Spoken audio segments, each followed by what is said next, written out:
Bismillahirrahmanirrahim. Assalamualaikum warahmatullahi wabarakatuh. Alhamdulillahirabbil alamin.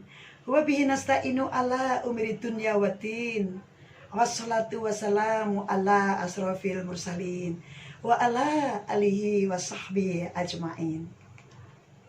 Bapak, Ibu, Saudara yang dirahmati Allah, kali ini kita memilih tema yang sangat menarik, yakni meneladani kepribadian Rasulullah dalam berdagang agar sukses dan berkah.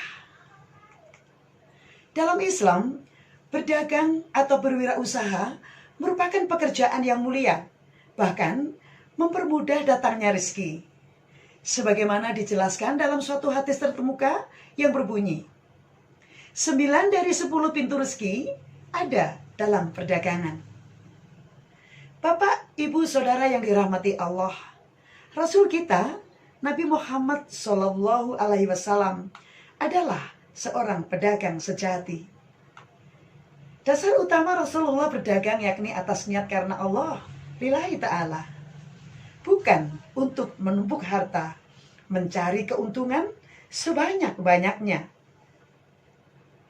Awal beliau mulai berdagang, saat itu usianya masih 12 tahun, dengan mengikuti pamannya hingga ke negeri Syam. Ketika usianya menginjak 15-17 tahun, Rasul berdagang secara mandiri. Beliau berhasil memperluas bisnisnya hingga ke 17 negara. Sampai-sampai beliau disebut sebagai khalifah dagang. Bapak, Ibu, Saudara yang dirahmati Allah, ada beberapa prinsip berdagang Rasulullah yang bisa kita teladani agar sukses dan berkah. Dalam menjalani aktivitas kesehariannya, termasuk berdagang, Rasulullah dikenal akan kejujurannya. Atas kejujurannya itu, beliau pun dianugerahi julukan Al-Amin, yakni seseorang yang bisa dipercaya. Prinsip berikutnya adalah menjaga kualitas barang dagangannya. Rasulullah bersabda, seorang muslim adalah saudara bagi muslim yang lain. Tidak halal bagi seorang muslim untuk menjual barang yang ada cacat kepada temannya, kecuali jika dia menjelaskan. Seringkali kita jumpai pedagang yang menjual barangnya dengan harga yang jauh lebih mahal dari harga aslinya. Taktik seperti ini tidak pernah dilakukan oleh Rasulullah.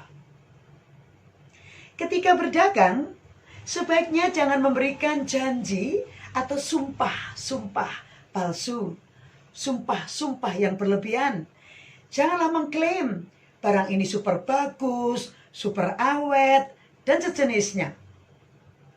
Diriwayatkan dari Abu Hurairah, Rasulullah bersabda, sumpah itu melariskan barang dagangan, akan tetapi menghapus keberkahan. Cara berdagang Rasulullah selanjutnya dengan mengutamakan prinsip saling menguntungkan. Tidak ada yang ditutup-tutupi dari barang dagangannya.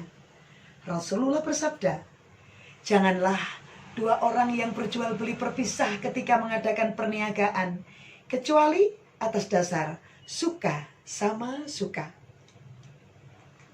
Rasulullah menyarankan agar kita tidak menjual barang yang bukan milik kita.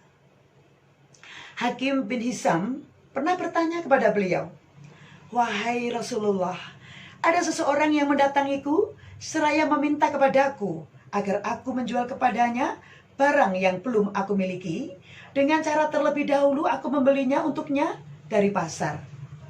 Rasulullah menjawab, janganlah engkau menjual sesuatu yang tidak ada padamu. Dalam berdagang, Rasulullah juga tidak pernah melakukan penipuan. Tindakan menipu pembeli, sekecil apapun dan dalam bentuk apa saja, tentu dilarang oleh agama. Kemudian, prinsip tidak menimbun barang. Menimbun barang merupakan keadaan di mana seseorang membeli barang dengan stok sangat banyak dari pasar, lalu menyimpannya dalam kurun waktu lama dan menjual barang tersebut dengan harga sangat mahal. Bersikap ramah, santun, dan selalu tersenyum kepada pembeli juga merupakan cara berdagang Rasulullah. Menjual barang-barang haram jelas tidak diperbolehkan dalam Islam. Dan Nabi juga tidak pernah melakukan hal tersebut. Maka itu jauhilah berdagang barang-barang yang tidak jelas kehalalannya. Jika kita hendak berdagang, sebaiknya kita lakukan secara benar sesuai syariat agama.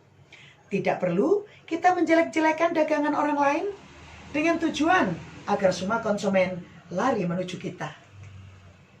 Jika kita memiliki karyawan, maka beri upah kepada karyawan tersebut dengan tepat waktu.